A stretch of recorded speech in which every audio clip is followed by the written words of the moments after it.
డాక్టర్ని కనిపించని దైవం అంటారు. మనం అందరము చాలా మోస్ట్ ఆఫ్ అస్ చాలా ఎడ్యుకేటెడ్, మన ఓన్ ఫీల్డ్స్లో చాలా ఎక్స్పర్టైజ్ ఉంది. బట్ హెల్త్కి వచ్చేసరికి మనకంత అండర్స్టాండింగ్ ఉండదు. ఎస్పెషల్గా నేను చాలా ధైర్యం ఉంటుంది అది అనుకుంటాను పర్సనల్గా. ఆ రోజు ఫస్ట్ 5 minutes అయితే నాకేం అర్థం అవ్వలేదు, ఏం చేయాలో కూడా అర్థం అవ్వలేదు. So that is the way we get in to ఆ టైం సిచ్యువేషన్లో ఉంటాము. ఆ ఇన్సిడెంట్ తర్వాత ఆల్మోస్ట్ 2 days ఐ థింక్ అందరం షాప్లో ఉన్నాము, no doubt about it. It's like extended family, Greendale family isn't it. మన ఇండివిజువల్ విల్లా మన ఫ్యామిలీ కాకుండా rest all the members are our extended family. నేను ఎప్పుడు రిపీటెడ్గా యూజ్ చేస్తాను ఈ word, I believe in it as well. So అందరం షాప్లోకి వెళ్ళాము. తర్వాత కృష్ణ గారు కొన్ని డేస్ తర్వాత రిక్వెస్ట్ పెట్టారు, ఇలా సెషన్స్ చేద్దాం మనం, సిరీస్ ఆఫ్ సెషన్స్, కమ్యూనిటీకి హెల్ప్ అవుతుంది అని. Thank you so much sir, that's a great thought. మీరు చాలా బిజీగా ఉంటారు, ఆ బిజీ టైంలో మీ టైం తీసుకొని ఇంత మంచి థాట్ ప్రాసెస్తో వచ్చినందుకు అందరి తరఫున నేను థ్యాంక్ యూ చెప్తున్నాను sir.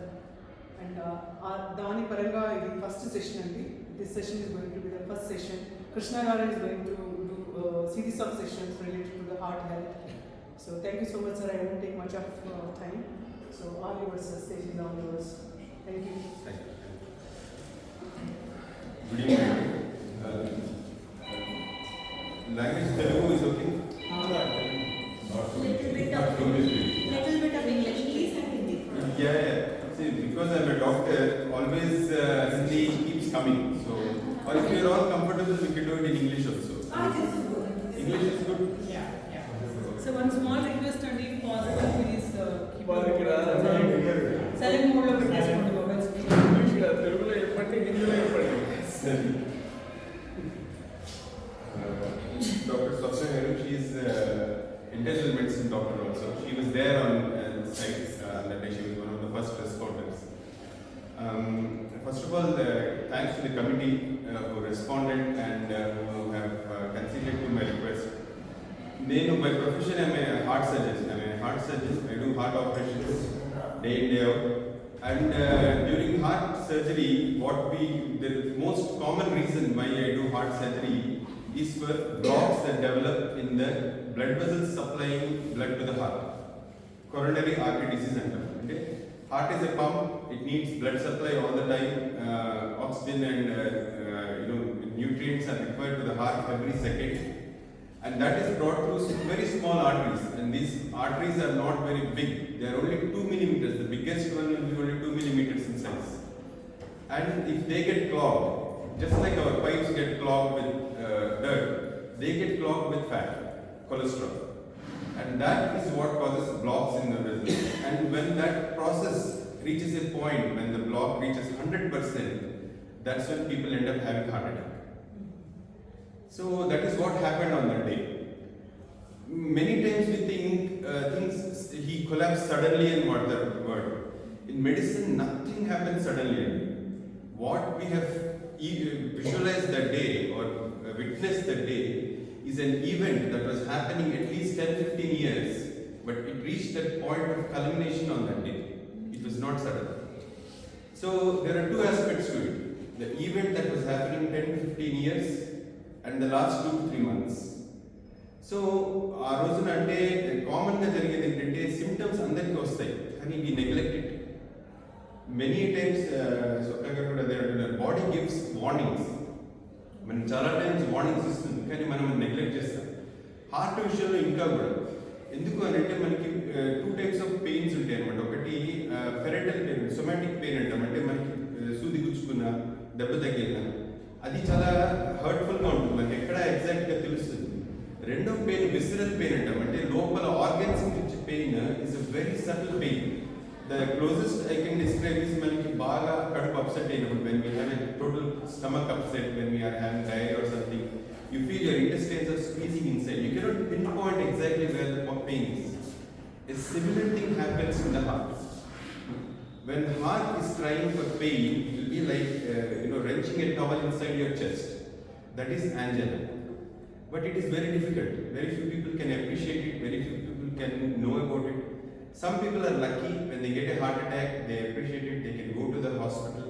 and they get the right treatment at the right time, and then they are saved. But when a massive heart attack comes, when the critical area of muscle of the heart gets affected, then heart goes into an abnormal rhythm called ventricular tachycardia, ventricular fibrillation and a my language, VT or VF we call it. When that happens, the heart is no longer pumping, it is just doing this. The description for ventricular fibrillation is the heart will look like a bag of worms. If we catch earthworms and keep them in a bag, how they will look like wriggling like this, heart will look exactly like that. That is ventricular fibrillation. So it is no longer effective as a pump.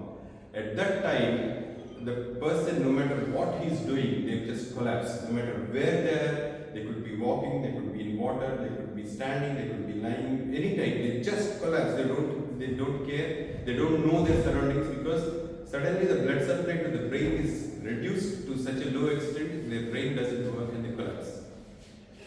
So that is what has happened to Jagan Mohan Garu. So he would have been having symptoms till that party day. And what did not probably help him was having a heavy meal. And then, if at all, I don't know, there's a video of him dancing and also if any high level activity, excitement following a heavy meal could have precipitated that event. And he might have ignored the symptoms, because some people were saying he was complaining of bloating abdomen, he had to go to the washroom a couple of times. All these are early signals. If he had taken notice of that, if he had gone to the hospital at that time, he would have been amongst us now. So, number one is we need to realize what has happened on that day was not a sudden event. So that is the most important thing we need to realize. It is not like, of course, these days we are seeing post-COVID, young people succumb to it. Young people suddenly we keep hearing in the paper also. This morning also they have written in one of the AIMS Gorakhpur, 4 people were admitted with heart attacks. Young people, and one of the medicos of final year medico had to be shifted to a private hospital because they are unable to understand why these people are getting heart attacks. But to me, it is again not sudden. It is not happening suddenly. COVID is a kind of means, like if everything is prepared, only COVID is coming and dropping a small pebble and water is spilling it. We as a society have changed our practices and how we live. Our lifestyle has changed completely. When if you look back about 50-70 years, getting a square meal was the biggest priority. Getting one meal of food was a priority. Majority were under the poverty line. Now, thanks to government schemes, no one is bereft of food. They get food. Rice, almost free rice people get. It used to be 2 rupees kilo, no, it's 1 rupee kilo, or sometimes free. So no one is hungry or gone out those days. Now we are living in the days of excess. Can you all guess how much calories we get from one average meal that we cook at home? 600. Yeah. So it could be anywhere between 400 to 800 calories if the meal is cooked at home. So we all in our experience know if that is the calories. When we go to a buffet, we obviously eat more than what we would have eaten at home. Can you guess how many calories you could have eaten in a feast? The average is 2000 to 3000 calories. Okay? And for an active male, how many calories are required in a day? 2400. So it's not a 2400 to 2600 are the calories that would be required for an active male. If we come as only active, even if you are doing walking, even if you are doing exercise, even if you are doing all the things that you think are healthy, playing badminton, going swimming and all those things also, still you be classified as active. You are not the super active person. Super active people are the laborers who toil for 8 hours doing hard labor. They require 2800 to 3000, that's all. And to your surprise, in this, how much of actually calories will go for what is called as a basic metabolic rate? So, if active male 2500 అంటే మనం చేస్తున్న యాక్టివిటీస్కి ఎంత calories use అవుతాయి, how many are actually required for what is called as a basic metabolic rate? I'll explain about that. 1500 calories are for basic metabolic rate only. Only 1000 calories are set aside for your activity. What is basic metabolic rate? See, even if you walk into a cold room, you feel warm. Your body is kept warm all the time. Your heart is beating all the time. You're breathing all the time. Your intestines are doing their jobs all the time. There are a million functions happening inside your body without our knowledge. All those need energy. So majority of the food that we are eating is actually to keep the basic metabolic rate up and going. It is not for our activity. So if you can imagine that in one feasted meal, if you are getting 2000 to 3000 calories, how many feasts we had in the last 2 months? And nowadays it has become a fashion, like, you know, I am one up. Okay, previous function had 10 items, 10 is even lesser than 40 items, 50 items, I don't know, I haven't organized a function in the recent times, but I don't know, the menu card, I think one card will not be enough. So many items. And believe me, as a common people, every one of us can appreciate that none of the items on that this thing are healthy. None of them are healthy. So on some other day I'll talk about diet, but other awareness I wanted to bring is, do you know how many calories you will burn if you walk for 1 kilometer? చాలా మందికి myth ఉంటుంది, అంటే నేను walking చేస్తున్నాను కదా నాకేమవుతుంది అని. Even if I remember Jagan garu also used to walk 50-60. So depending on your speed, 30 to 100 calories per kilometer. Okay. And so if you 500 calories అంటే ఒక మీల్, మీరు తిన్న మీల్ ఒక మీల్ స్పెండ్ చేయాలి అంటే రఫ్లీ 6 kilometers నడవాలి. Okay. So, one gulab jamun. I'm coming to We this. can convert it into. Yes. We can never. Yeah. Very good. Yes. So then I was coming to that point.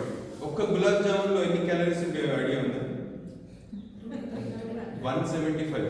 అంటే this is an average. I've just picked these numbers of Google. So roughly 200 calories. Don't come to samosas.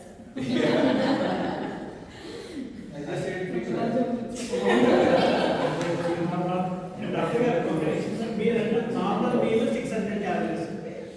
So పొద్దున సాయంత్రం అంటే 1200 calories మనం తింటున్నాం. కానీ మన మెటబాలిజంకే 1500 కావాలి కదా అంటే we are under eating over eating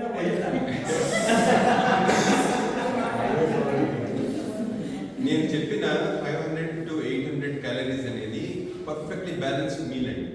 నేను అది ఆ పాయింట్ కూడా వస్తాను.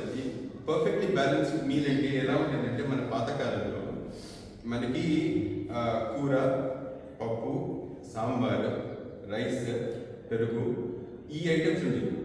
ఓకే, ఈ ఐటమ్స్తో అంటే మనకి రైస్ కాంపోనెంట్ తక్కువ ఉంటుంది కాబట్టి అప్పుడు ఏముంటుందంటే అది బ్యాలెన్స్డ్ మీల్ అవుతుంది.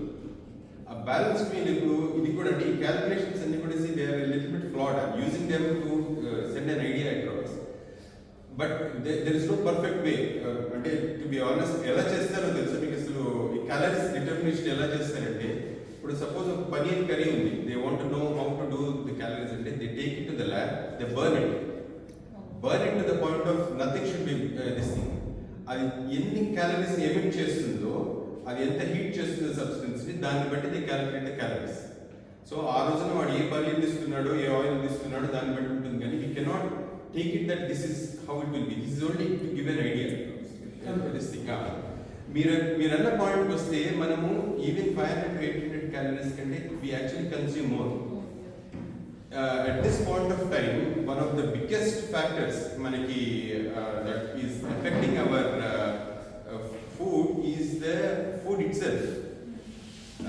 This is the area of my passion and I want to talk on it exclusively on one day.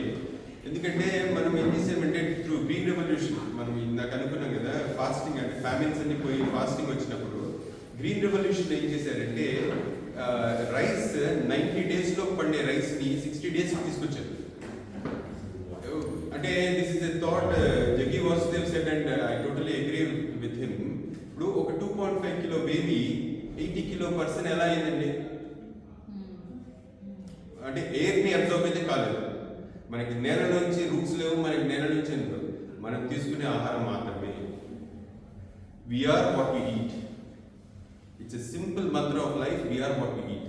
మనం చెత్త పడేస్తే బాడీ చెత్తగా తరగదు, హెల్దీ ఫుడ్ తింటే హెల్దీగా తరగదు. సో ఏంటంటే we have been accumulating this food over a period of time. అట్లాంటప్పుడు 90 రోజుల్లో పండే ధాన్యం తింటే 90 సంవత్సరాలు బతికేవాడు. 60 రోజుల్లో పండే ధాన్యం తింటే 60 సంవత్సరాలే బతుకుతుంది. సో హైబ్రిడైజేషన్ ఆఫ్ ఫుడ్లో ఏమైందంటే we have selected few qualities of the rice and ఏమైందంటే దానివల్ల అదర్ క్వాలిటీస్ ఆర్ గాన్. అంటే these are this is of course my hypothesis. There is nothing written in the books. This is what I believe is happening. The food around us is hybrid. There is very little we can do about it. ఇప్పుడు ఉన్న ఫుడ్లో మనం ఎలాగా హెల్తీగా తినాలి, మనం ఎలా మనని మనం కాపాడుకోవాలి, ఆ అవేర్నెస్ రావాలి. మనం ఒక మీల్ తీసుకుంటున్నాము అని అంటే ఆ మీల్లో మనకి దీనివల్ల ఏం జరుగుతుంది, what can happen with in us అనేది తెలియదు. అండ్ ఆ మీల్ ఎలా ఉండాలి, ఇప్పుడు మీరు అడిగిన దానిలోని మనం హౌ కెన్ బి ఉన్న మెటీరియల్తో మనం ఎలా we can make our cells healthy అని. సో ఇంకొక 2 couple of examples ఇస్తారు. Then I would like actually other people to ask question. ఒక scoop of ice cream will give 200 calories. The other important thing, 30 ml of విస్కీలో ఎన్ని calories ఉంటాయి? 70 calories ఉంటాయి. అట్లాగే 1 can of beer will have 150 calories. I'm just giving hints of what are all the foods that we are consuming and what it can do. 100 grams of rice, అంటే 1 small glass of rice లో, అంటే this is again I feel it's not accurate, but 130 calories of 130 okay, but it is more. 100 grams of dal లో 107 calories ఉంటాయి. Dal rice చెప్పారు. Basmati rice లో 140 calories ఉంటాయి రఫ్లీ ఒక small cup లో. అదే 100 grams ఆఫ్ కుకుంబర్ లో ఎన్ని క్యాలరీస్ ఉంటాయి అనుకుంటున్నారు? 15. 100 grams of capsicum 40. So now you are broadly getting where I am getting it. And French fries is 900. Your guess is as good as mine. So I'll give a little break. You want to add something, please add. Then I'll ask you questions. Then I want to talk about what I feel according to me are the 3 most important things that I want all of you to go home and ponder about, so that till the next session we talk about it that time. Please. Yeah, I completely agree with the food, right? We cannot burn what we eat. The exercise is mainly for our well-being. We చాలా మంది అనుకుంటారు, oh, I'm going to eat 4 gulab jamuns in particular, but that's not a fact. You can never do that. Exercise is for heart well-being and మన psychological well-being. Food is separate. Then చాలా మంది experts, even 40s లో కూడా they're like, oh, we're going to work out because we're going to go to gym right now. So the primary thing for weight loss, this is different from cardiac health and all. Weight loss is number 1. Exercise is how much exercise can you do to burn 4 gulab jamuns? Humanly impossible, right? So that is one thing. And in the COVID though, there is something called COVID endothelitis. Most of us, everybody had COVID. So inflammation of arteries like this. So so what happens is with that, even I think with plaques, so with smaller studies, the mundu where they didn't have heart attack, now they are having it. So it is even more important to think about what to eat and how to do our lifestyle. So our risk of having an average person's risk of having a heart attack has increased significantly after the COVID. Today's local researchers like this. So yeah, so it's even more important to talk about these issues and And one more thing I want to add. Then in music, Tarvata, we did a little bit of research about how the loud music, risk factors in the malady, arrhythmias, how it can cause. So, it has made everything the loud music better. And I was like, this is very loud. And it's very common. So, when I asked myself, oh, it is very common. It happens in every party also. But after this, we did our own little bit of research and they said that there is a direct correlation. Maybe not you and me might not, but if they have already a risk and the arrhythmia risk is significantly high, so then not that we don't have to party, but maybe we can get it down a little bit. Only decibels tagginచొచ్చు. So that awareness, not good on user actually. I did it. No, it's a known fact, man. See, loud music is slow poisonated. So the music that kind of, if you are standing in front of the speakers and your heartbeat is missing, that is too loud. There is a particular level beyond which loud music is definitely proven to affect your heart, not only immediately, in the long term also, continuous exposure. So pop culture is where people go to the pub and dance and listen to the loud music in a closed room where there is smoke and everything. That is very bad. One of the other contributing factors for young people dropping dead. Cocaine is absolutely known to cause heart problems. It is a known risk factor for heart problems, cocaine. So that is a totally different take-off on younger generation. But loud music is definitely this thing. We have to react, and I think there are certain steps we can take as a society. How, as a committee at least, in our group we can start and then we can pass it on to other people. First is limit the decibels of music. Okay, see, we are a little bit further away, but for people around here, it's like punishment for them having chosen that villa. That's not right. And for the people at the party also, they're not, most of them, they're not aware of it actually. This is like passive smoking and murder. You don't have to smoke. Other people are smoking and you're inhaling them, and you will have the same ill effects of them, you smoking yourself, or even actually worse. Because the person who's smoking, sometimes they do a superficial puff, they don't take it deep. But the unaware person will take a deep inhalation. So it is same thing. You are,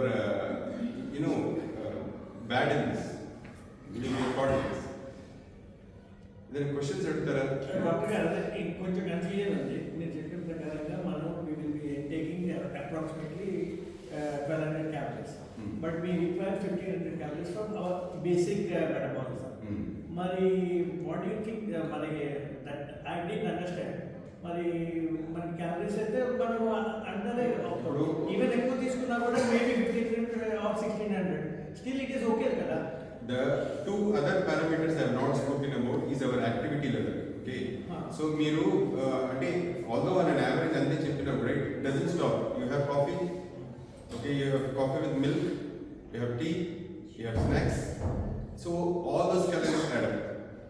So it goes much. See, on an average, if you are not losing weight, means you are eating more.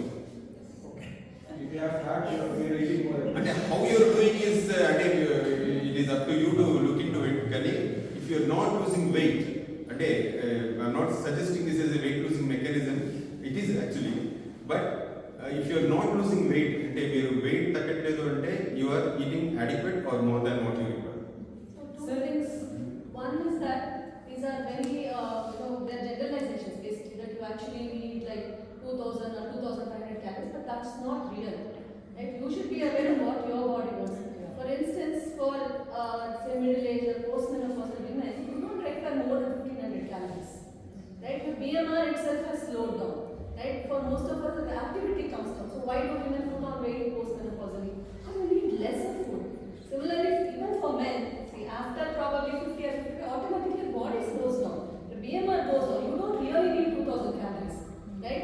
Even your BMR basic metabolic requirement also would have come down. It's probably closer to 1000 or 1200. And what you are talking about 600 calories for me is, I don't even agree. You just eat one spoonful of rice. How much of rice do you serve yourself? The average Telugu meal, you're more likely eating about 150 to 200 grams at least, right? Which itself is 300 to 400 calories. Add one spoon of ghee, maybe one cup of dal, one rice. Definitely about 800 calories or more, right? So two a couple of coffees, one light snack is giving you probably around 16 to 1800 calories, which is probably all that you need. Right? Most of these calorie requirements are for our Western literature. Right? Active male. No, an active white male probably. Right? We have because we are working at the age of 38, BMR was 2250, 2250. Age of 38. Yeah, see, it depends on the age, level of activity also, and as Ranjani said, it is also what is your metabolism. How is your metabolism rate? Once your metabolism slows down, your metabolic requirement comes down. Like 1500 in Japan. Say your metabolic requirement is only 1000. So whatever you are taking will become excess. So we need to understand our body. At some point, we need to understand our body. And I just want my grandmother says to tell, like there's something called no takari, right? Once hunger అయిపోయిన తర్వాత కూడా అమ్మమ్మ వాళ్ళ ఏమంటారు no takari అంటారు. Like that stays. then we just want to continue eating because we just want to continue eating, but actually we don't need to, right? Hunger అయిపోతుంది, but తర్వాత మనకు తెలుసు why did I eat? I'm having a little bit of nausea. Probably I experienced it, right? అదే cook rice versus uncook rice మనం cup అంటే uncook అనుకుంటున్నాడు కానీ cook rice one cup rice one Chinese give రెండు ముక్కలు అయితే 150 calories really Yes. What we eat is actually 1000 calories. You are right. Sorry, I did not mention it's cooked rice. What I talk about is one cup of cooked rice, not one glass of uncooked. Right. Yes. What you see, what to non-veg, who is eating the non-veg, what you suggest diet? Yeah. See,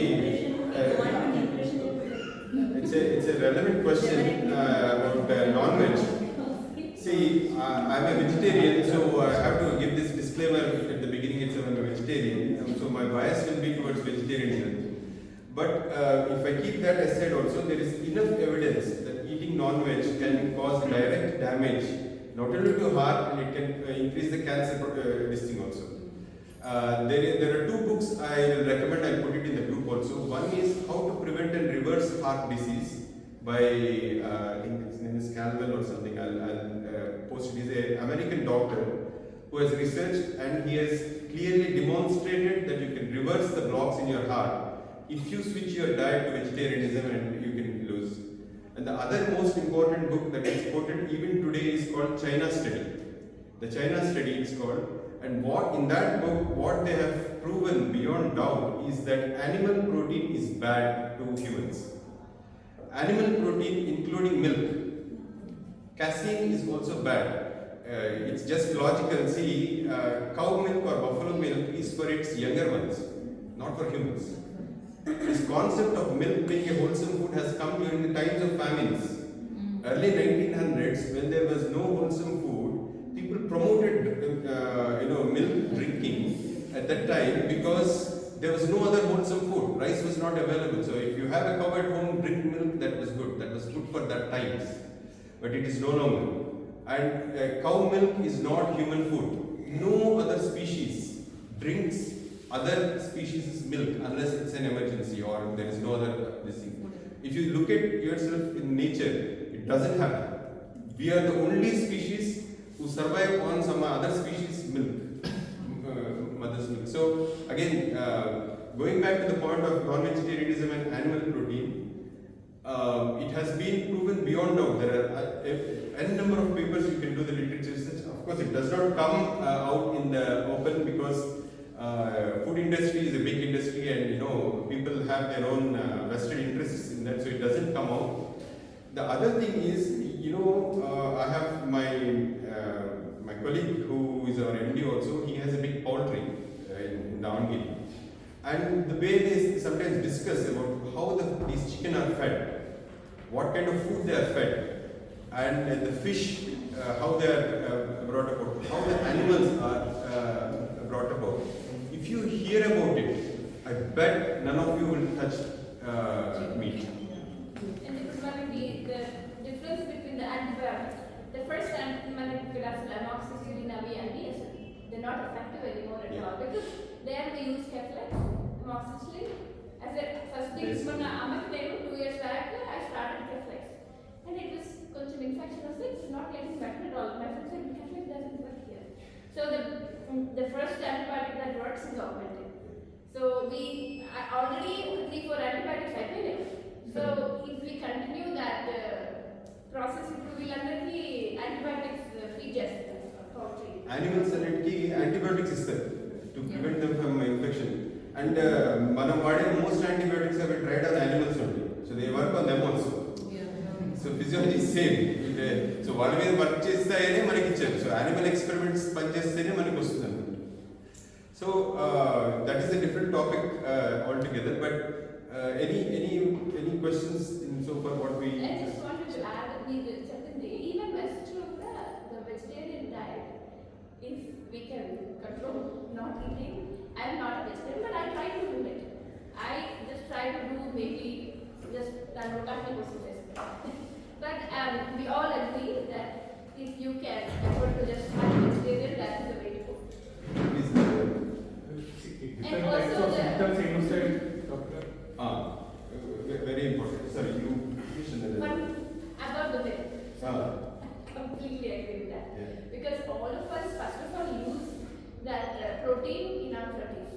So protein, when we started that, people don't realize that. My husband is a gastroenterologist. He also says the exact same thing.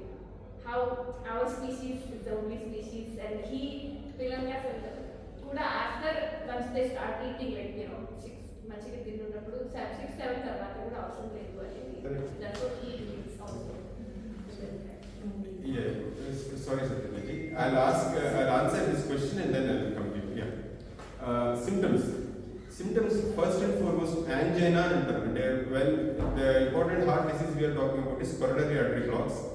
Heart pump kabatti blood supply daniki avasaram untundi kabatti when we are exercising ante chaala mandiki concept ante running ఏదో అనుకుంటారు. Exercising అది కాదు, even walking and going up the stairs. 2 symptoms ఏంటంటే, one tightness in the chest. It will not be pain. చాలా మంది chest pain అని మనకి సినిమాల్లో పాతకాలం అయితే గుమ్మడి వాళ్ళు పట్టుకొని పడిపోయేవాడు. అది చాలా తక్కువ. It's very rare. I would say around only 15-20% people present like that. Most common symptom ఏంటంటే, it will be like some heaviness on the chest. The బరువు పెట్టినట్టు ఉంటుంది చెస్ట్ మీద. You will have to stop. It will make you stop. If you are walking, it will make you stop. Second common thing నేను ఇప్పుడు notice చేస్తుందంటే, heavy meal చేసిన తర్వాత, when you had a heavy meal, you feel indigestion, you feel heartburn, you feel it is not going away. Antacid వేసుకున్నా ఏం వేసుకున్నా కూడా it is not going away. That could be hard. With every meal, if you are getting such a pain, it could be hard. The second important point is radiation అంటాం. అంటే pain doesn't stay there, it goes to the arm. ఇట్లా చేయి గుంజినట్టు అనిపిస్తుంది అనమాట. అంటే మనం I don't know how to describe అంటే common ఎక్స్పీరియన్స్లో ఉంటుంది, కానీ డెఫినెట్గా ఈ చేయి కొద్దిగా ఇట్లా గుంజినట్టు అనిపిస్తుంటుంది వాళ్ళకి. అండ్ ఏంటంటే it is associated with sweating. It will subside if you sit. Reduce all your activities and sit. If it is subsiding, then it is definitely angina. So chest tightness kani, chest heaviness kani, burning pain in the upper part of the abdomen or lower part of the chest after food, or during exercise, while walking, while going up and down the stairs, and radiation to the arm or left upper limb, or sometimes it can go to the neck or the jaw. ఒకసారి కొంతమంది only దవడం లాగుతుంది అనమాట, తినగానే ఇట్లా they have some weird sensation in the jaw. So నేను చెప్పేది ఏంటంటే, if you feel any odd pain that you are not usually use to when you are doing your regular exercise, say you are used to walking 1 kilometer every day, and when you walk 1 kilometer today, you are experiencing some different experience which is inside your chest, you better check yourself.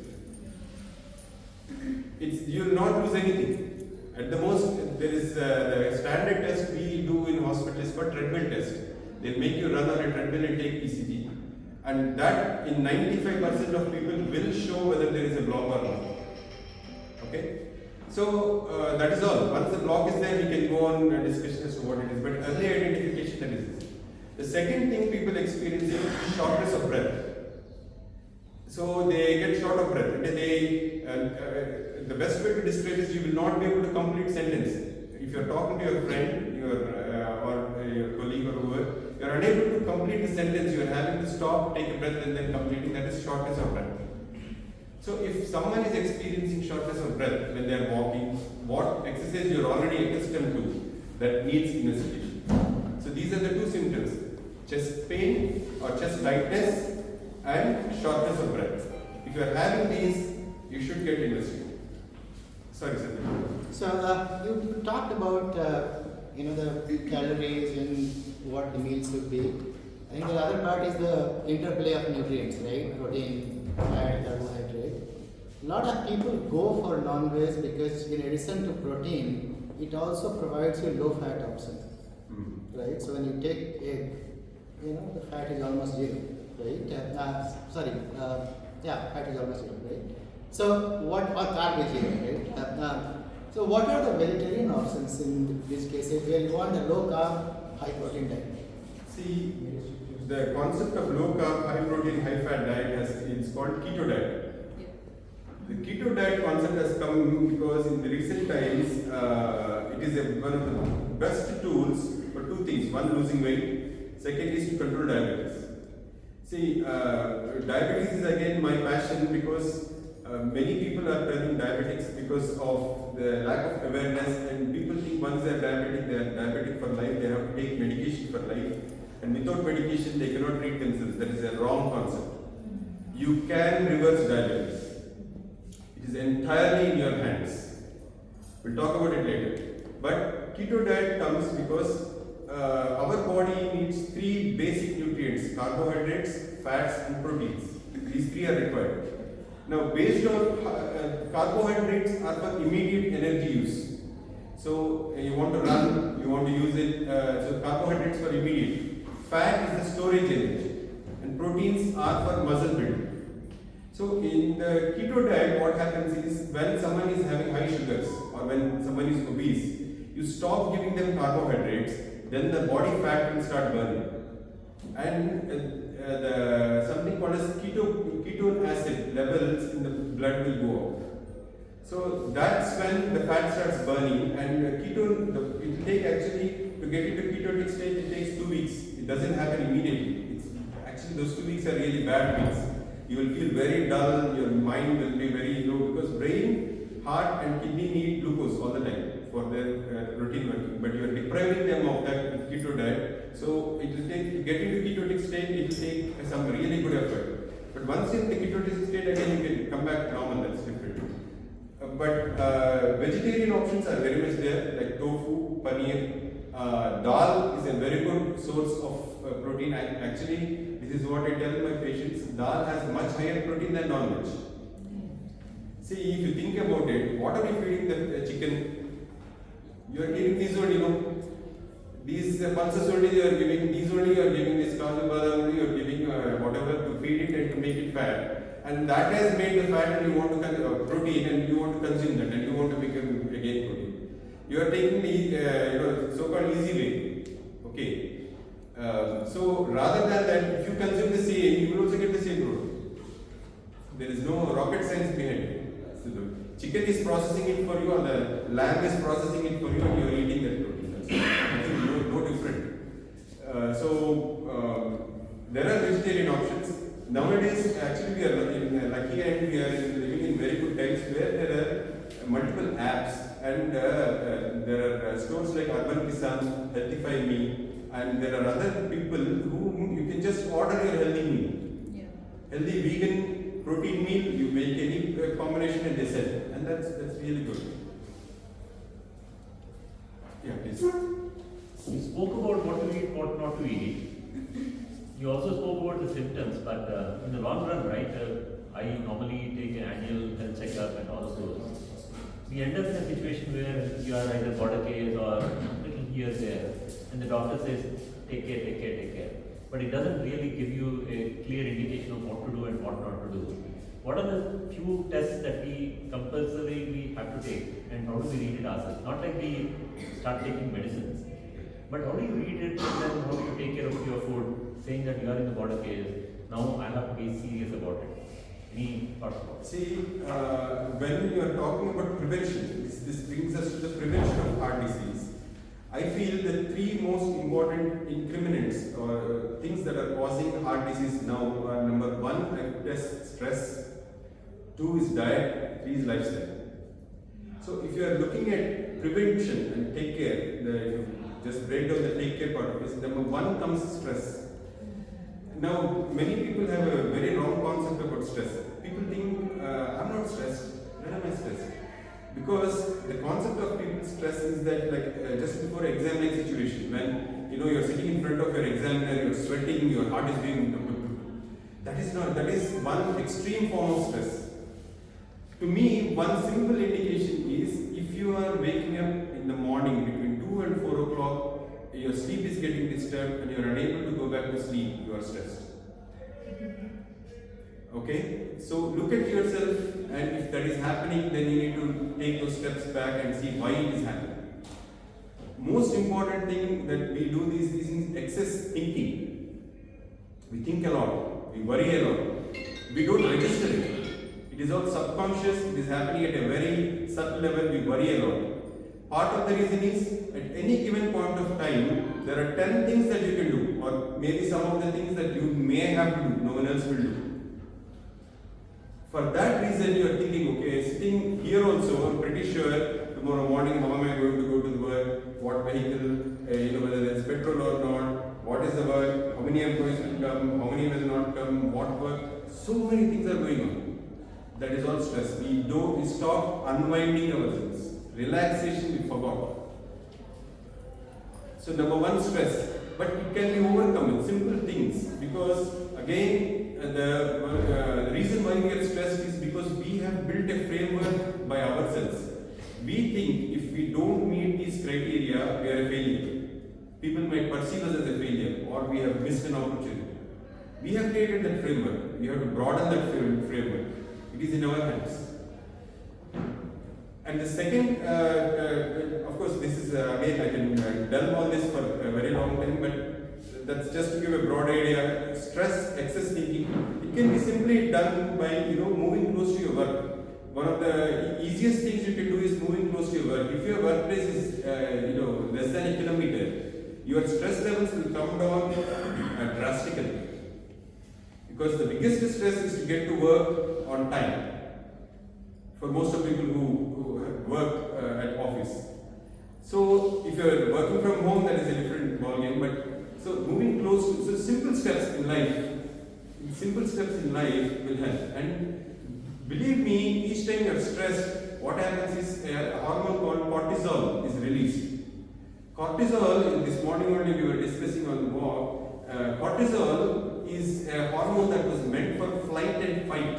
Hormone, it's called in animals. When you trap a cat in a corner, it jumps and snarls at you. That is a situation only cortisol should be secreted. We are secreting it every day. Okay, so we are in that situation every day. So that is what is causing the stress. Internally, it is burning us. And we all know, if I give you all people Visalone or prednisolone or steroid every day, steroids are bad for health. Every one of us knows. But that steroid is being produced within us, and we are producing it. So stress is the first one. Second comes to the diet. Diet, today I will only tell a brief takeaway kind of thing. If you divide your food into 4 parts, 1 part should be of salad, 1 part should be of dal with green vegetables, 1 part green vegetables, only 1 part should have your cereals, rice, chapati, whatever. And that also as less processed as possible. Processing to me is a very important thing. The more processed the food, more dangerous it is. We all know maida, pizza, burgers, why they are bad? Because they are made of maida. Maida is ultra processed food. So wheat that had a germ layer and covering has been trashed. Wheat has been made, then from that fiber has been taken away, ultra processed and made into maida, and that has been mixed, made into a batter, put it in an oven, we put oil, grease, butter, cheese on top of it, and then it has come to our table. So much of processing has happened. The simplest mantra to beat heart disease is eat natural. As food exists in nature, if your food component maximum amount of your food component as natural food as it exists in nature, you are safe. You are on the right path. Processing of, I'll tell you, even rice is processed. How? Paddy has got husk. Actually, we are supposed to eat with paddy, husk, if you actually have to eat it. But we dehusk it, then it is polished, and then it comes to our house, we wash it, we we cook it, and take out the ganji of it, and then we consume. See, of all these steps, cooking might be the okay step, because all it is doing, it is making the restoring the water back into the paddy seed. But all the other steps are included into the processing part.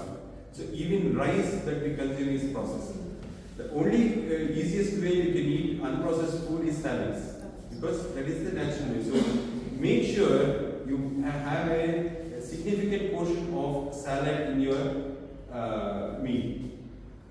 And second thing is same with chapatis also. Chapatis, even if you think you are eating whole wheat atta and pulkas and all, there is one recent very nice video I have seen where they say why we like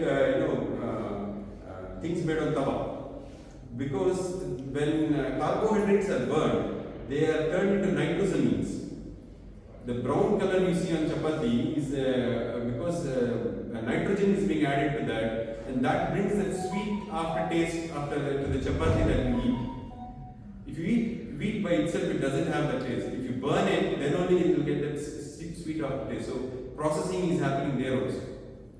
So in your life, understand where all the processing is happening, and the easiest way is have a kitchen garden.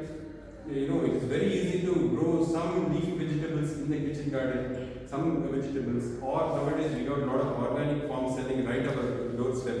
Have a portion of salad. Second is dal with leafy vegetables. Dal is a very good source of protein, fat, and very less carbohydrate. So again, that the combination of leafy vegetables will give all the nutrients that we need, all the minerals, iron, everything is there in the leafy vegetables. So that is a good portion. Green vegetables are important. Now here, anything that grows under the ground is a storage. They will have high sugar. So simple rule of the thumb is anything that grows under the ground is a storage vegetable that will have high sugar. I'm not saying don't eat, but minimize the quantity. All green vegetables are good. Orange vegetables will have high carotene, which could be again high cal, but that's fine. Any vegetable that grows above ground, we can give them leeway and then we can eat. And in as minimal processed as possible. So don't grill them in a lot of oil or anything. So that is the second point. And third, lifestyle is again how to beat stress is I feel one of the best thing is meditation. Meditation is a very broad term. Meditation and yoga is a very broad term these days, and they are fashionable words. People say use them as fashion and they think, oh, I do yoga in the morning. That is not what is important. What is important is how much you are able to unwind during the exercise. You should be able to at least at some point of the day able to completely let go of your work, your responsibilities, your no thoughts, zero thoughts. At least for a half an hour. Aim that. And these three will certainly make you feel 5 or 10 years younger. Believe me. These three steps, they will make you feel younger. And they are the steps that doctors want you to take when they say take it. Doctor, you have symptoms చెప్పారు. అవి వచ్చినప్పుడు what immediately we have to do? See, so next time if a similar situation happens, actually, talking to the committee, there is something called as an AED, automatic electrical defibrillator. Most centers actually, we are all supposed to be trained, educated person. Most malls will have AEDs because in a common place, if someone has a heart attack, they are mounted on the wall just like fire extinguishers. So you take it out, unzip it. It will have 2 stickers. One sticker goes at the apex of the heart, one sticker at the right side of the chest. It will be indicated on the sticker. You have to just take it out, peel it and put it, and then switch the AED on. It will do the job. it will automatically detect whether there is a shockable rhythm or not. It will dictate patient is in VF and it will shock itself if patient needs to be given a shock. If not, it will say do CPR. So that's when we do the chest compressions. Now, apart from chest compressions, it is very important to give oxygen to the patient. See, the CPR has to be, it's only complete when you give mouth-to-mouth breathing. See, we have a stigma, and in a shock situation, it is not expected, and it is very difficult even for doctors to do such a kind of thing. And patient could have vomited, there could be different situations, or it could not be a unusual situation. So what I'm asking the committee is, there is something called as an ambu bag, okay, which is not very costly. It has two parts. One, a mask that sits on the face. You have all seen patients how they wear a mask. So you have to just put the mask, and the other part, which has got a balloon-like thing, will be connected to this mask. So one person will keep this mask tied to the patient's face, and the other person has to just squeeze. And someone else is doing the compressions. This will, in most situations, can save lives. Suppose we are alone and these things are not available, what to do then? Then, the BLS training, basic life science training, is first thing you see anyone collapse is you should shout for help. You should ask for help. It is not a one-person job. You cannot do it. If you are the only person, then the only thing you can do is just compressions and intermittently give mouth-to-mouth breathing. 15 versus 2 breaths. He's talking about if you are alone, there's nobody else to help you, also what would you do? Oh, if the person having a heart attack is alone, then it is very difficult. There are some manuals and videos that people have this thing, but I think in those situations, or if you are getting into those situations, I would say you rather go to the hospital than those situations. Sir, I have a question along this topic. So I heard and I read also at few places that in an emergency situation like this, is it okay to give aspirin tablet under the tongue, or maybe the pricking of a fingertip can help? So is it like how to? See, pricking of fingertip, I don't know, because sometimes thumping the chest might help, because as we were talking, when the heart goes into irregular rhythm, if you thump the chest, it might bring it back. So that is one. Giving aspirin, yes, if that helps when someone is having the symptoms and they have not collapsed yet. So if, say, in this incident, if Mr. Jagan had complained 1 hour back is having chest pain, then sorbitrate and aspirin are the tablets you have to give and ask them to go to the hospital. So any specific potency that we need? No, aspirin nowadays we only get 75 milligrams or 300 milligram tablets, dispersible aspirin. You remember when in children, Disprin we used to get. Yeah. Disprin is a dispersible tablet, you can chew on it. It's sweetish sour taste. So Disprin 300 milligrams, they can chew. Like put it in the mouth like any such vitamin C tablets that we are used to. They can chew on it, that is fast absorption. Sorbitrate tablet, they have to keep it under the tongue so that it absorbs. This is the fastest mode of giving a medicine. So yeah, those two, we will keep that in the emergency kit. If someone's having symptoms, you can give that and then send. Yes.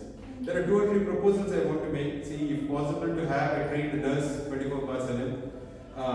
Although their work might be limited, we can find work for them because we have quite a few elderly in the community. So they can go, if someone needs a blood sugar checking, they can go and check and do all those things. If some wound care or something is needed, during the daytime they can look at it. But they will be available if there is a situation like this.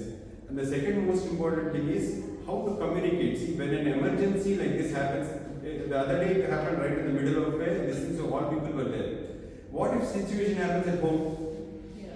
How are you going to do it? So we should have an alert mechanism. Maybe first the security should be alerted, and they should know who is the first contact, and they can send. Just like we have a 911 or the US, but here we have 100 for police, an emergency 104 or 108 for ambulance. Like that, in our community, the security should have one number which we can call, and that person will make sure all the responsible people will come to that spot wherever that happens. So we have to have that mechanism so that if it happens at home or if it happens in a remote part, someone is walking and they fell down in that corner of the community. So we should have a mechanism. We cannot go around running, shouting for people and all those things, making So like that, you should have mechanism. I will speak to the committee and see how we can do that. How do you distinguish between cardiac arrest and heart attack? And does that give any signals? Because I keep hearing like marathoners, collapsing, or people with lot of physical stamina, collapsing recently. So, is that because of cardiac arrest or is it because of heart attack? And do they get the signals that they are ignoring or? See, 98%, 98 or 95 to 98% of the times people will get enough signals that they are in trouble, but they ignore it. See, in instances like that Rajkumar, who Kannada film actor who collapsed. See, many times what happens is these people knowingly or unknowingly they take steroids to build muscle building and to maintain their personality and all. So that leads to a totally different problem. There is something called a sudden cardiac death, which can happen without having a heart block or heart attack. Sudden cardiac death is because of a rhythm problem. The incidence of that is very, very, very less in an open community. But many people will have these things. So on that point, actually, everyone who is above 40 should get their cardiac evaluation done. Cardiac evaluation should have ECG, echo, treadmill test, blood sugar and lipid profile. Okay? So these are the basic tests that you need to do. There is a test called HbA1c that tests your sugars over the last 3 months, because sometimes if you have had a light meal, your sugar might be normal that morning, but then your body's ability to handle sugars might be borderline. So HbA1c is a true reflector of whether you are diabetic or not, and it will give you a glimpse of last 3 months of your control. So these are the things: ECG, echo, 2D echo, treadmill test, HbA1c and lipid profile. These ones are the things anyone above 40. Now actually we are recommending anyone above 35, because thanks to all this Swiggy, Zomato, and of course we should not be blaming them. They are only the messengers, they are only couriers. But the temptation is there, right? If you think about the Swiggy ad itself, is the old man ordering gulab jamun. They tempt you. But thanks to that, what happens is that younger generation has advanced. So chronological age, that is the age we count, would be 35. Biological age is 60. We are all aging inside faster than what we look outside. So that is the danger. So very important that everyone should be there, and I have spoken to one of the diagnostic groups. They are willing to come and conduct these tests. The only critical test is the treadmill test, which is a little bit dangerous to do outside the hospital situation, because we might precipitate on someone during treadmill. So that is the only thing. But if we agree, if there are enough number of registrations, they are willing to do that, bring a doctor in the setup also here to do. Or if that is not what it is, you can get it done anywhere. But these are the important things. The treadmill test, what they do is they make you walk up a gradient, increase the gradient and increase the speed. So there is something called as a target heart rate. Now, this is one point Ranjani wanted me to make. See, there is a knee-jerk reaction to any incident like this. Suddenly people will become aware, oh my God, I need to look after myself, and then next day morning you start exercising. Don't do that. Don't over-push yourself on day one. So it is very important. Exercise has to be built gradually. So on day one, you cannot run like Usain Bolt or whoever is the top 100 athlete. No matter, your mind wants to run. It has already reached the goal 100 meters, but your body is trailing behind. So don't do that.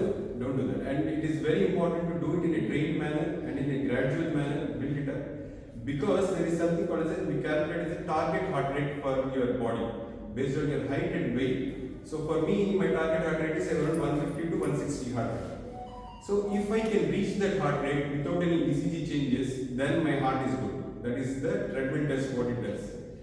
So if you are getting symptoms below that, or if your symptoms are coming earlier than that, then we need to investigate.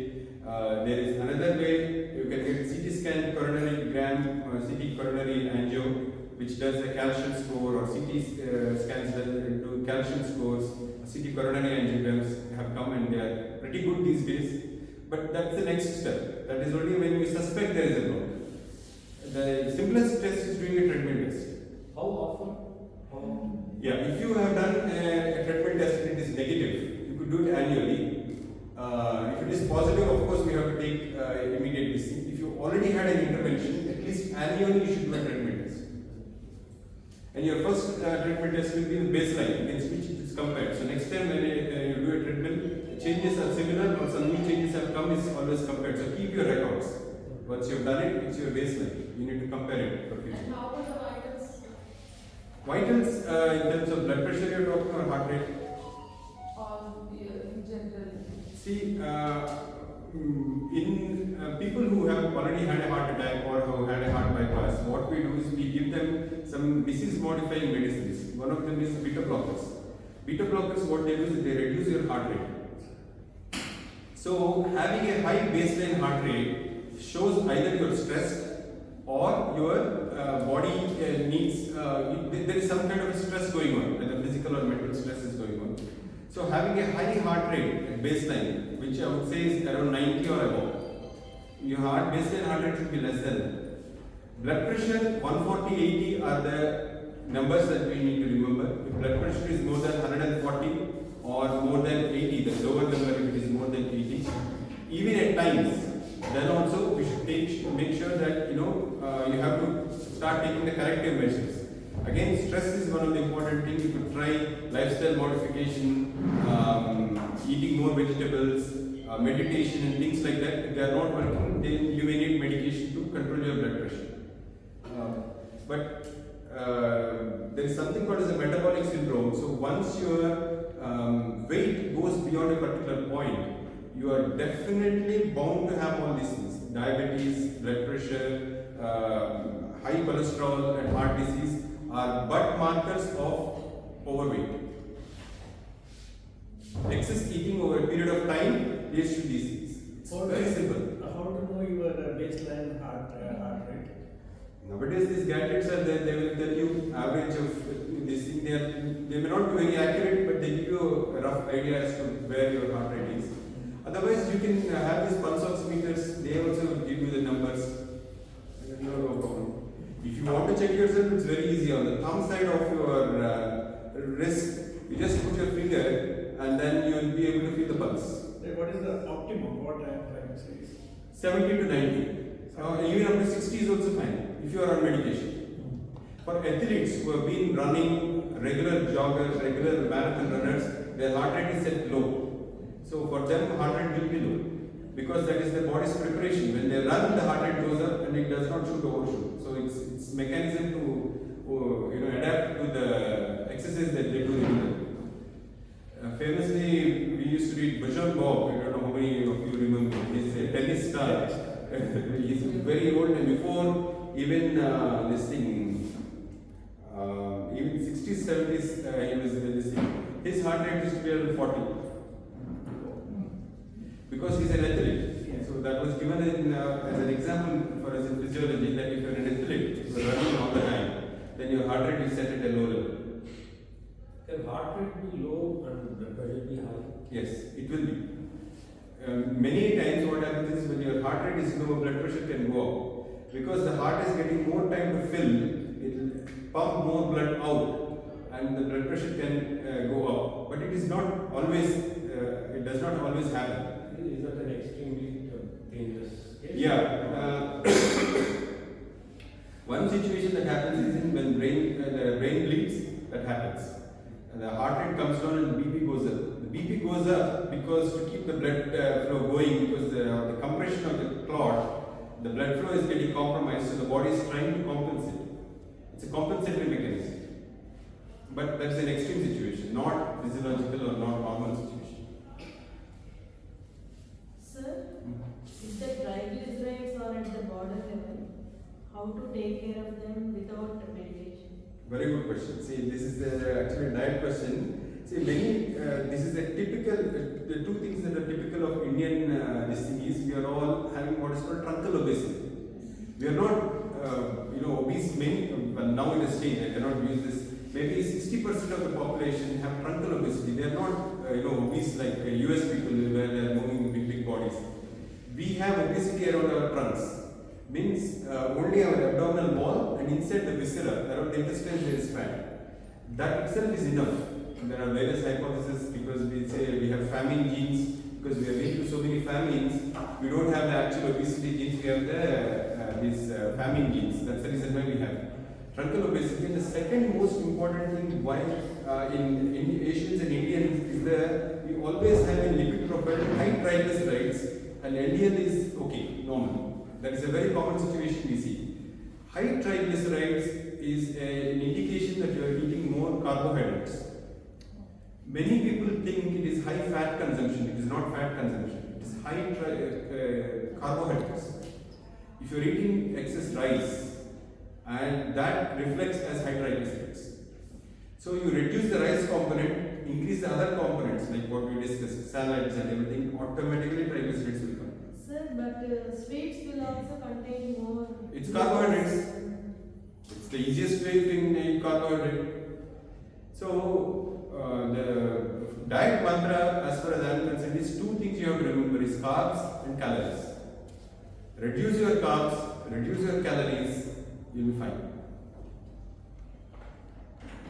So earlier it used to be fat. Cholesterol was blamed as the culprit. But nowadays we know even cholesterol levels are dependent on sugars. So the other thing is many people in India, if you get them, if you get an ultrasound on them, you will find they, in ultrasound reports fatty liver they are right. Many a times they write fatty liver, right? I think what is this fatty liver? Why the doctor is not even looking at it? He is not bothered. It is something abnormal. Fatty liver means it is the earliest stage of diabetes. So when we continue to take carbohydrates, they go into our body, it's broken down into glucose, it gets absorbed, it goes to the liver. And liver is the main thing that is like a traffic police, keeps directing. First thing it does is it tries to absorb the shock itself. So all the carbohydrates it tries to this thing. As I said, carbohydrate for immediate energy, immediate use. If you are after the meal, you are nicely sleeping, you are not doing any activity. There is no activity, that there is no need for that carbohydrate, so it has to store. So first it stores as fat inside the liver. Once the liver stores are all full, all the storage cells are full, then it spills into the blood. That's where we see high triglycerides, high LDL and all those things. So if anyone has a fatty liver in their ultrasound report, then they should work on it. It is reversible. You reduce your carbohydrates in your diet, eat more vegetables, eat more salads, eat more natural foods. Fatty liver will disappear in your next ultrasound report. All these are reversible. It's not going to happen in a day, but it will take time. Yes. For vegetarians, other than milk, what are the calcium?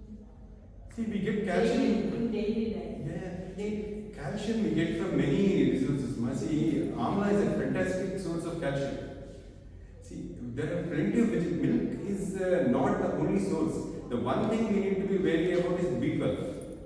B12 sometimes is, because some people have this thing of absorbing B12. So somewhere we should have some animal source of B12 to compensate for that.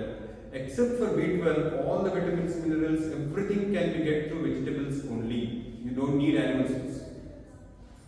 Sir, how about taking ghee as compared to other saturated? Yeah, very nice question. See, even it is a controversy in my mind also, but recently more and more I am trying to understand. This actually I wanted to talk on a different day, but yeah, now that the topic has come. See, suppose you are at a feast, you got your party. Now, after all this health talk I have given you, you go to the next party, which is happening downstairs only, and you wonder, what should I eat? How am I going to eat? No, just now doctor has told all these things are bad things. So, what the dietitians are suggesting is, if you eat salads or vegetables first, and then send your carbohydrate load. So not rice first. Eat whatever, whichever are the least you think have been processed, you eat them first. What they do is they kind of coat the gut. So they are all around the gut, and the carbohydrates go into this tunnel, and so very little of the carbohydrates can get absorbed. So in that concept only ghee comes. See, our concept in Ayurveda is that they say Anna Shuddhi. When, if you notice traditionally, we serve just before starting the meal, after everything is served, ghee is served on the rice. Why? Because when you do that, the carbohydrate coats the fat coats the carbohydrate, and it is not made available immediately for absorption.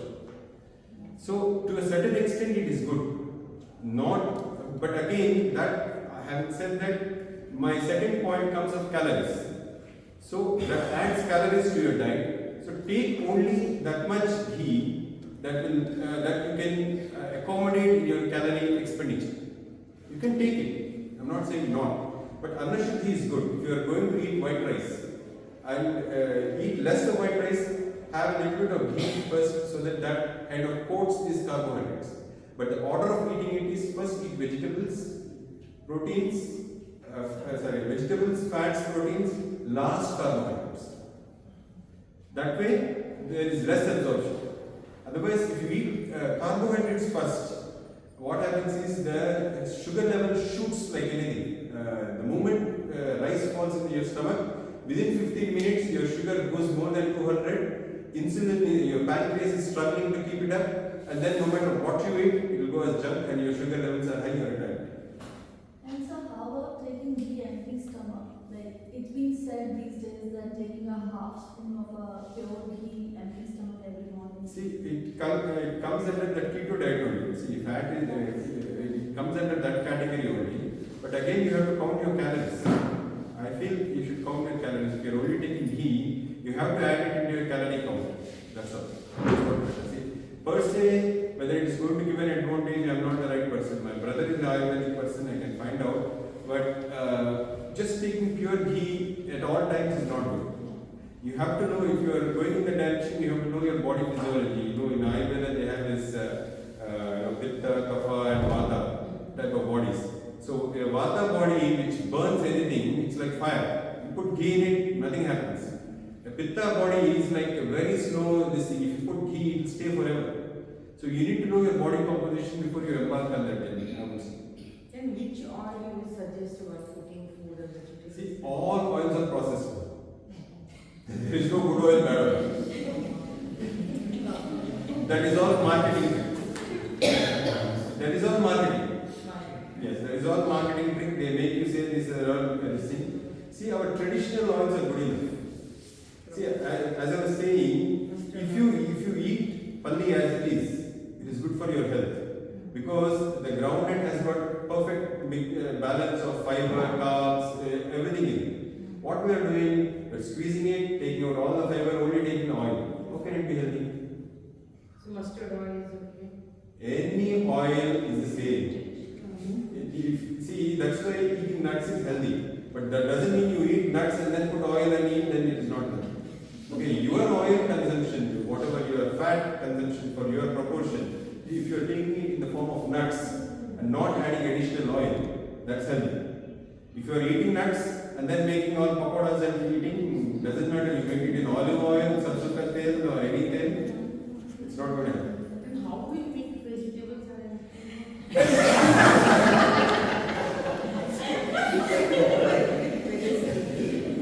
See, I understand. See, a little bit in the tadka is okay. A little bit in the tadka is okay. Any oil is fine. A little bit in the tadka is okay. Because we need fat.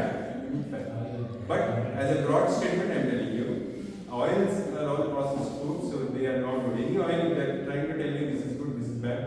According to Ayurveda, actually each season we are supposed to consume different oil. For instance, this season now we should be eating til oil. That's the reason why all our traditions till Sankranti we keep using till, and starting from Dasara, Diwali and all, we use a lot of till in our cooking or traditional this thing. That's because that is the oil we should be consuming.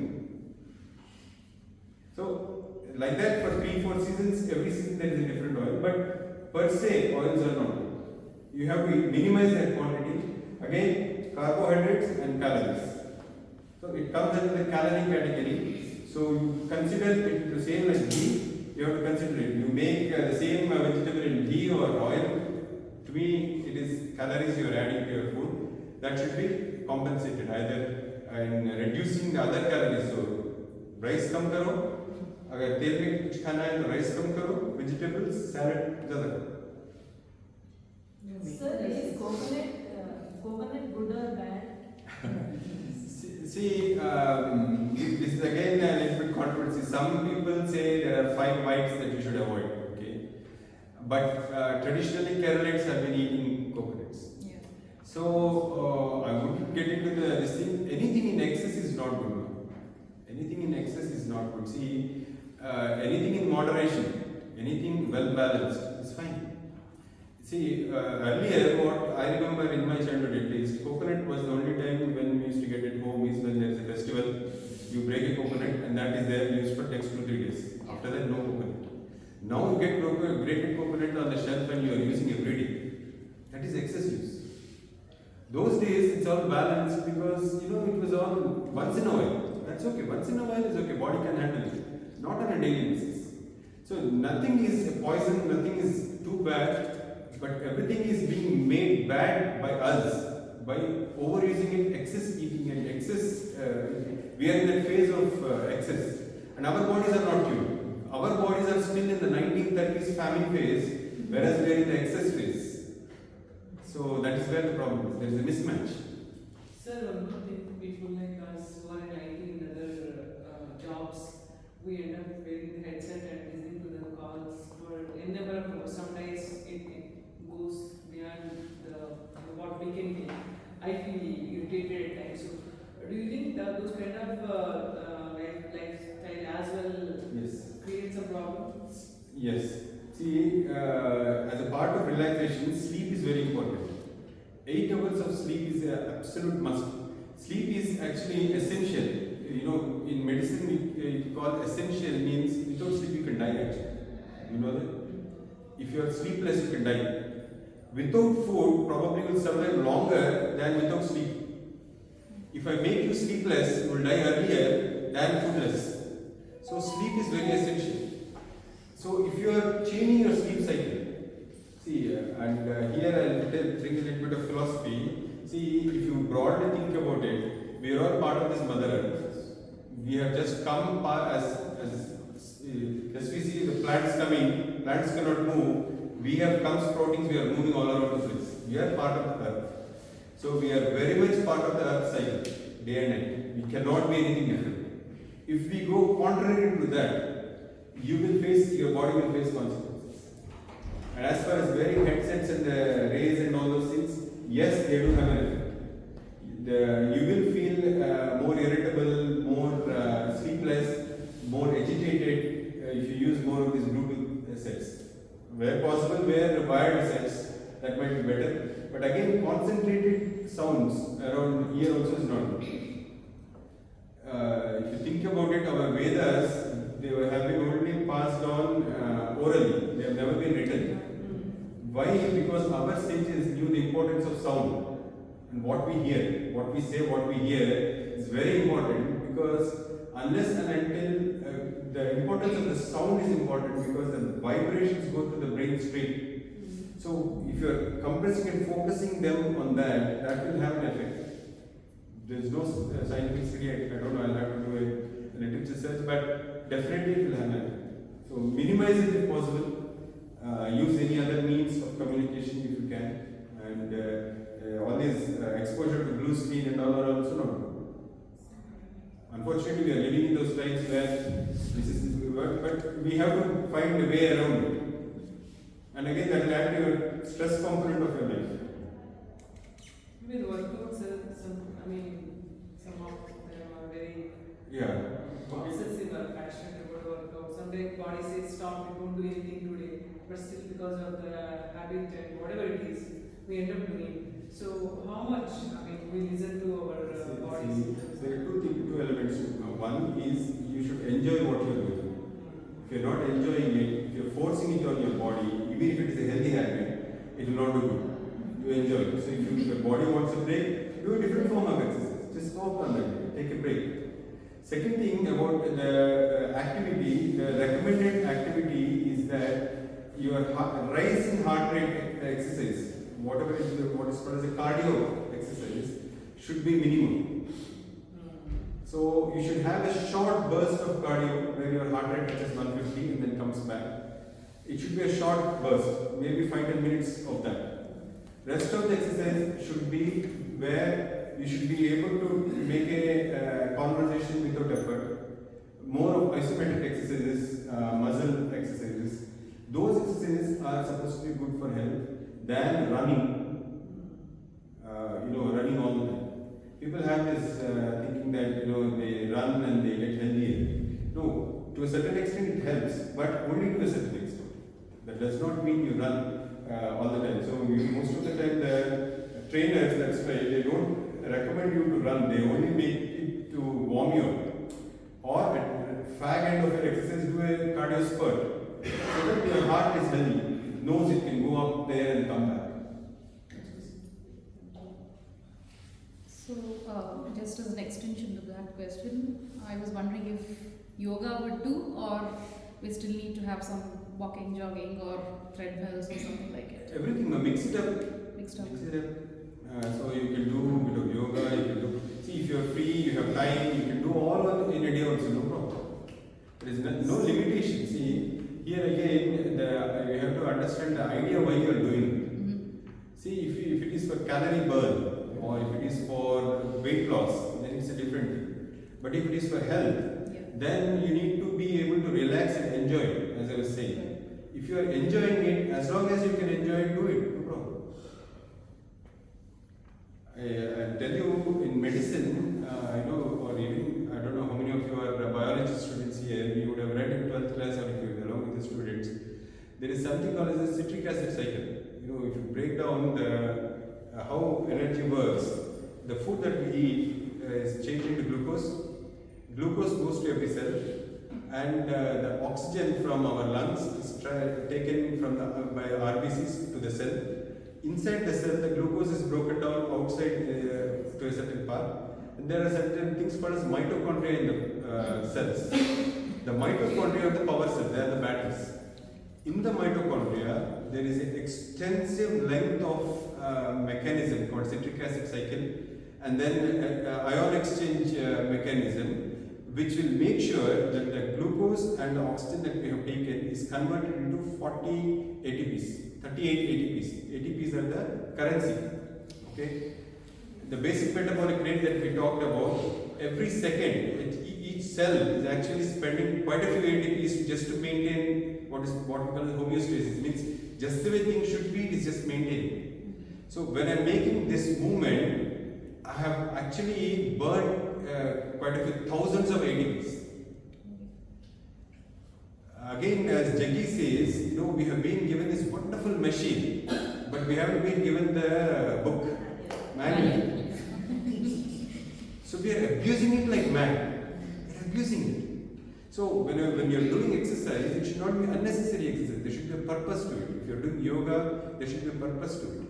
Yoga is actually comes from the Sanskrit moolam yug, means conjoining, joining of the Atma with the Paramatma. So that is what you are aiming. And Patanjali Yoga Sutras recommends asanas as there is only one shloka. By the passing, they mention asana. Whereas now in the current world, asanas are becoming this thing. The main focus of yoga is yoga chitta vritti nirodhakaha is called. And chitta vritti is our mind's wanderings. The control cheyadam is yoga, first step of yoga. So that is the most important thing. But anyway, I got diverse, but you should know the purpose of what you're doing. People with higher heart rate, how much exercise they can do, what precautions they should take? See, as I mentioned, each person has their own heart limit that we calculate roughly, beyond which they should not go. So if a particular exercise is pushing it more than than that, then they should avoid that. And first of all, we should identify why their heart rate is at a higher level. If you bring that down, then your exercise capacity will go up. So, even for children, like sometimes they have back-to-back sports classes. So, is it like advisable? Okay. No, see, we are actually bringing it on them. Our own daughter went through Chaitanya, which was very stressful. See, we are bringing it on them. It is not necessary actually. Current world, to be honest, how much of these studies and these ranks will help them in the future, I don't know.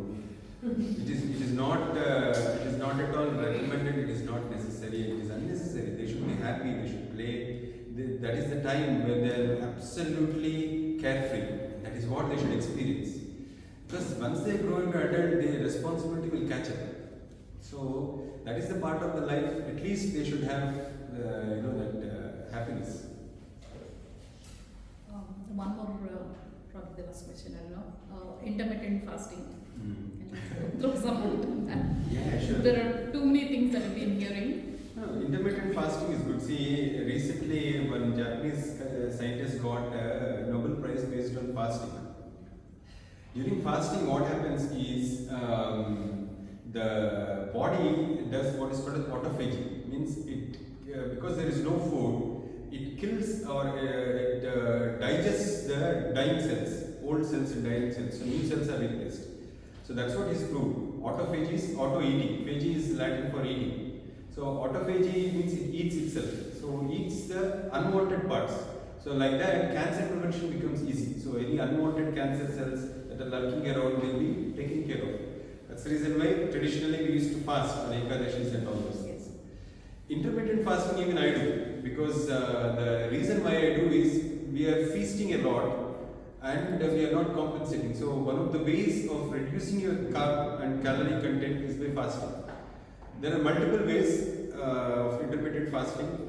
Intermittent fasting for 16 hours is what I find is easier.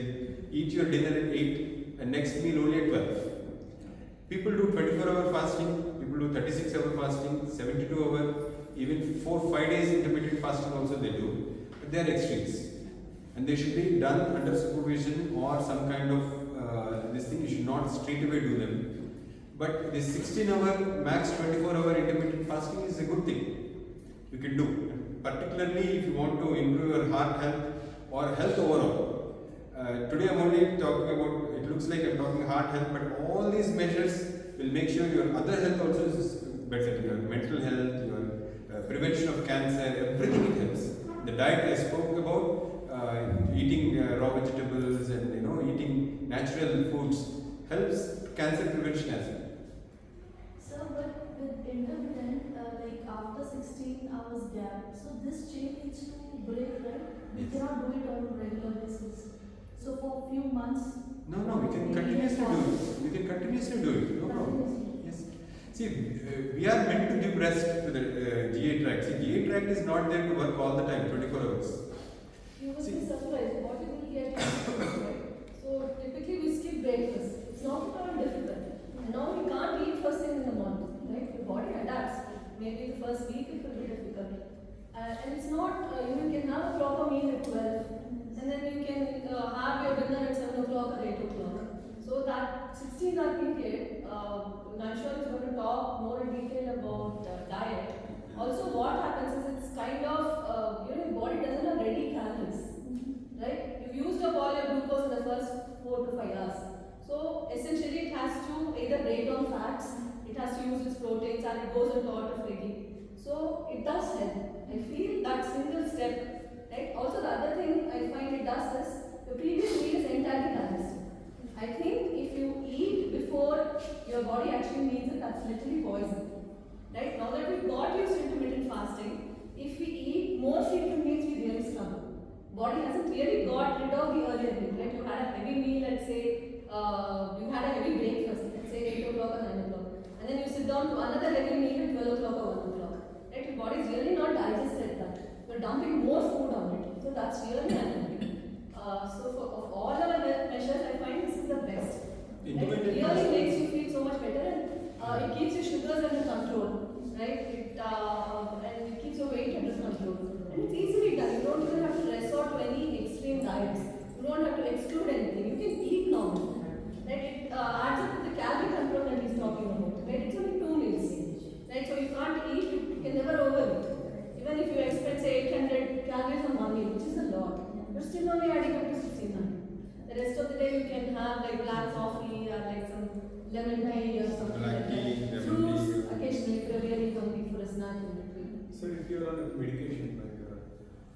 hypertension medication, how to do intermittent fasting. It doesn't affect. It doesn't affect at all. See, if you if you're asking when to take your tablet, if you can take it with the next meal. So if you're taking it with breakfast, you can take it with lunch. It doesn't matter. Every day you just change your time. That's okay. What about diabetics? Diabetics, they can avoid the morning doses and then take it with the lunch. That's all. You change it. That's all. The meal you take your this thing. If you're taking insulin also, avoid the morning dose of the insulin so that your sugars will not come down. You can take it along with this, but you would be surprised your insulin requirement will come down if you go intermittent fasting. Because your carbohydrate content has come down. So you don't need so much insulin. Your insulin requirement will itself come down. Simply transfer it to the next meal, whichever medicines you have to take, you can do that. You can continue forever. And that is the easiest way, because I started my talk initially. I said we are feasting these days. So fasting is a solution for feast. And that would be one more solution. So if you have a feast coming this night, fast. And then go for the feast. And during the feast, eat sensibly. So, these are the quick solutions that we can find. See, we are in a society where we have to adapt. Unfortunately, I can't come and give you a diet and a regimen and say, stick to this, otherwise you die. That's not going to be healthy. Right? So, we have to look at what is the practical solution. So, I think if you have a feast coming tonight, have minimum lunch, fast 8 hours before you go for your dinner, and eat most of the vegetables to begin with, so that your principal part of the hunger is taken care of by fiber and all those things. And towards the end, you go have your carbs, rice or chapati. Sir, if we have acidity like those problems, they will all come down now. See, they are all different manifestations of excess things and what is called as metabolic syndrome. See, when excess happens, all these are manifestations, but once you start training your body, it will all come down. Everything will. do like a 16 hour intermittent fasting, it won't worsen the acidity, right? If you prolong it, maybe, right? If you try to fast for 24 hours, of course it's going to make your acidity very bad, but your body will get used to it, right? If you say have lunch at 12, you just literally skipping breakfast, that won't affect your acidity. So,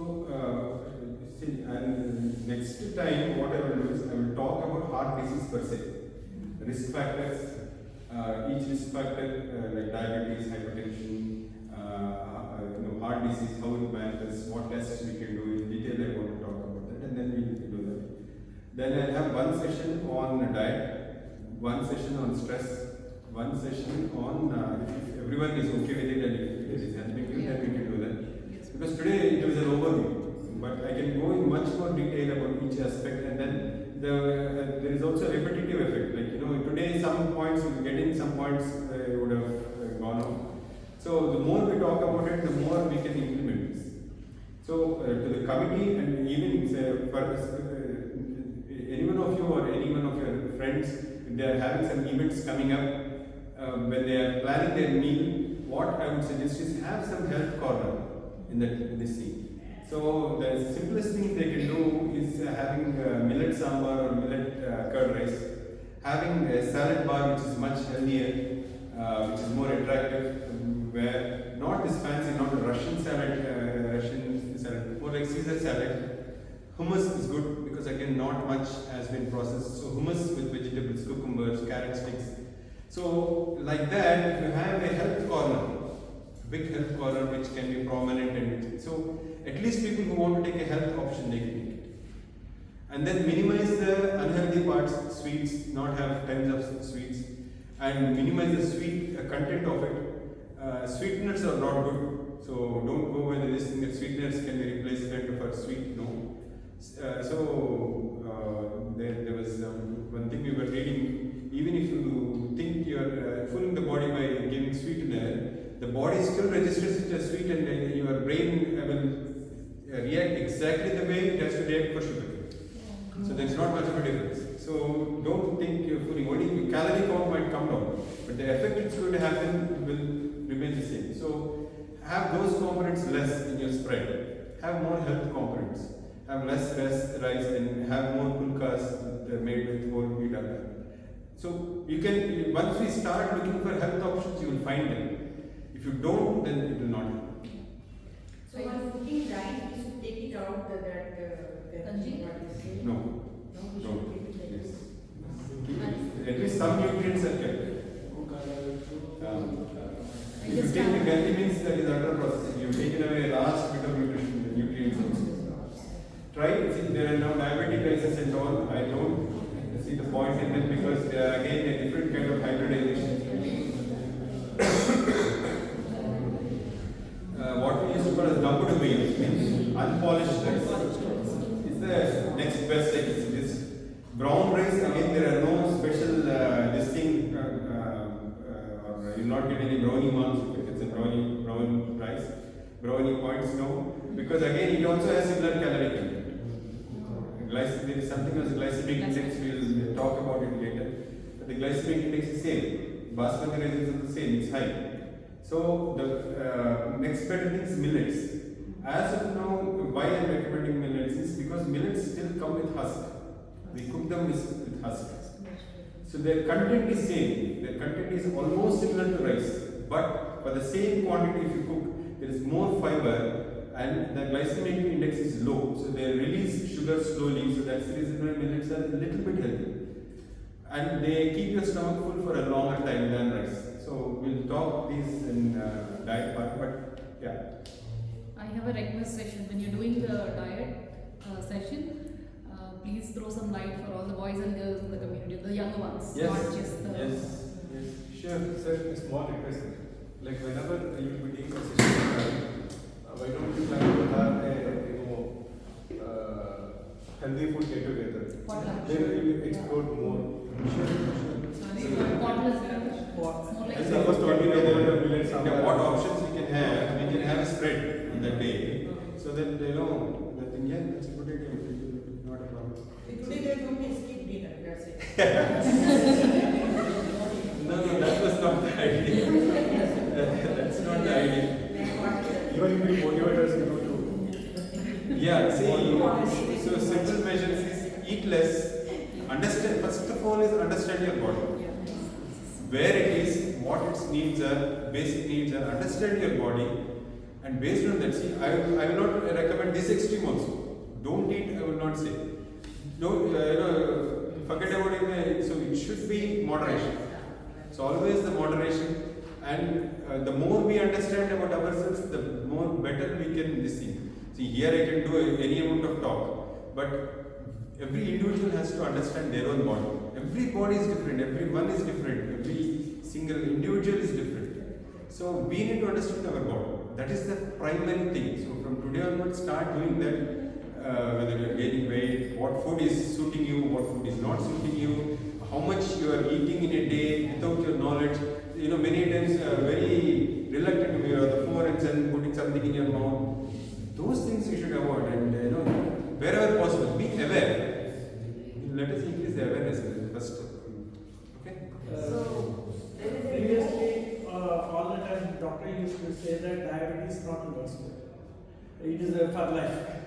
Whatever you do, it is for life. But nowadays, people are talking about diabetic people. How correct and how it is possible? I see, it is my own example. I am a diabetic, but I am controlling it with diet. See, now there are two aspects of diabetes. One is the way we doctors measure diabetes is by blood sugar levels. But if we understand, blood sugar level is one manifestation of the process that is happening. Okay, it is not the disease per se. It is one manifestation. What is the disease? The disease is that your body is saying it cannot handle carbohydrate. Is it because your insulin production is low or something? Yes, that is why it is unable to handle carbohydrate. Okay. Because the insulin production has come down, the body is unable to handle. Why the insulin handling is come down? Because you have been insulting the body over 10-15 years with high carbohydrates. Okay, that's the reason why it is run out. It is like flogging a old tired horse. And what modern medicines do, 95% of the medicines they do is further flog the and they talk about insulin resistance. Why is insulin resistant? Because insulin is not working. We will talk about it. This is a topic by itself. This is my passion. So the moment you reduce your carbohydrates, best example is intermittent fasting. Suppose your insulin is making 8 units of insulin in 8 hours. You keep eating it every 8 hours, then what happens? The food that you are eating, 8 units is not enough. It gets used. Suppose for a meal you need 16 units, right? So if you keep eating, it is not there. But if you do intermittent fasting, you skip one meal. So this 8 units and that 8 units, 16 units are waiting to handle the food when you have your next meal. So your own body's insulin is enough, although it is at a less level. And then in that meal, if you give less carbohydrate, that is more than enough for it to handle. Diabetes is reversible. Okay. So it is in our hands. If you understand the disease, it is possible. Most diabetologists, they will not say. Nowadays they are being forced to tell because of all this propaganda that is happening. Earlier they used to say, eat what you want. You want to eat gulab jamun, eat. I will give you insulin. I will control sugar. You eat what you want. That is what they used to say. But that's the wrong way of doing it. See, a simple example is if you get a rash, if you eat something, you get a rash. If you eat it, you will not. Because you are eating sugar and no rash is coming, you are going on eating it. Whereas you are allergic to sugar. Simple. They write nut allergy. Traces of nuts could be in this. You avoid it to give it to children. Why? Because that small trace also can trigger. Yes. We are not aware of what are all the things that are carbohydrates are there. We are going on consuming. And those sugar levels are going up. And then we are treating the wrong person. Wrong this. That's why with treatment, no complications of diabetes are prevented. You keep your sugars perfectly well. Still people will cataract, still people will get heart disease, everything. Because that is not the mechanism, that is not what you are meant to treat. So that's the reason why the concept has changed. And of course, huge pharma industry, this thing is there. Insulin industry is a very, very powerful one. It has manipulated to change our own medicine textbooks. One of the most revered textbooks has been forced to change the normal level of sugars from 140 to 130 by dropping by 10 millions people became diabetics overnight. Yeah, right. हाँ, आज 140 normal है, कल मैं 130 कर देता हूँ, तो 130 से 140 जो बीच में है, वो लोग सब डायबिट हो गए ना कल से। अगर मैं रिपोर्ट में आपको कल तक 140 नॉर्मल देता था, आज 130 बना दिया, आपका शुगर 135 चल रहा था, तो कल तक तो नॉर्मल थे, अभी डायबिटिक बन गई। That's a different scan. Okay, nice.